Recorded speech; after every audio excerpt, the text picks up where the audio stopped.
All right, so I'm just going to keep this very simple and brief and make this a Twitter video because I think it's just worth talking about. PlayStation just got done with their deep dive into the architecture of the PlayStation 5. Now, I've been on Twitter talking extensively about this, and here's the reality, right? At the end of the day, it's always going to come down to price and games. That's what matters to the average consumer.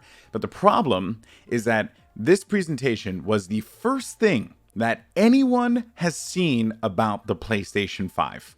That's it. It's the first thing that everyone's seen about PS5. And because of that, it actually puts PlayStation in a really rough situation because they had this great presentation with Mark Cerny planned for GDC. And here's the thing. If you don't know, Mark Cerny is a genius. I mean, the guy he's so smart, and it's just everything he says is stuff that we as fans of video games and consoles, we should be listening to. These are just facts. It's facts of life. Listen to him. Okay, if the man talks, let him read you a book sometime. It has to be a glorious experience. But anyway, the issue is, at this point, with GDC being canceled and them not being able to do this conversation with the developers, with the audience as it was intended, it probably would have been best done as a video. And this is something that I'm going to go and credit to, actually. Antivirus 093 on Twitter, who mentioned this. He said, yeah, I could have just uploaded this to YouTube and tweeted it out instead of marketing it beforehand. The problem was that it set the expectations for, again, the average consumer, that this was going to be something about PlayStation 5 and we're going to get the box and maybe we get some games,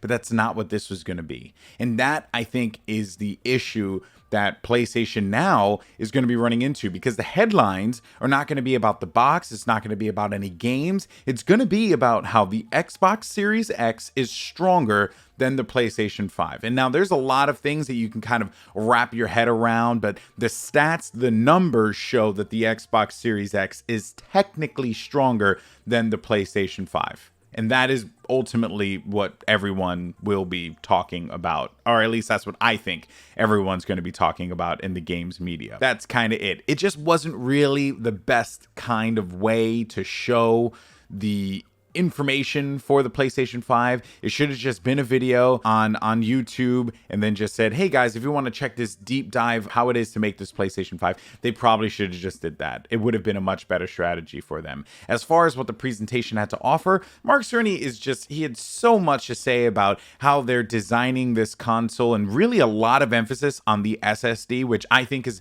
very important. Both of these consoles are going to be utilizing SSDs to their full potential, which is going to allow developers a lot more freedom to be able to create and do cool things, which at the end of the day, we just want to play some cool ass video games. That's it. And I think we're going to get that with this new cycle of games that are going to be coming out this generation. And let's not forget too that people are already making awesome, badass games on PC as it is. So here's the deal, folks.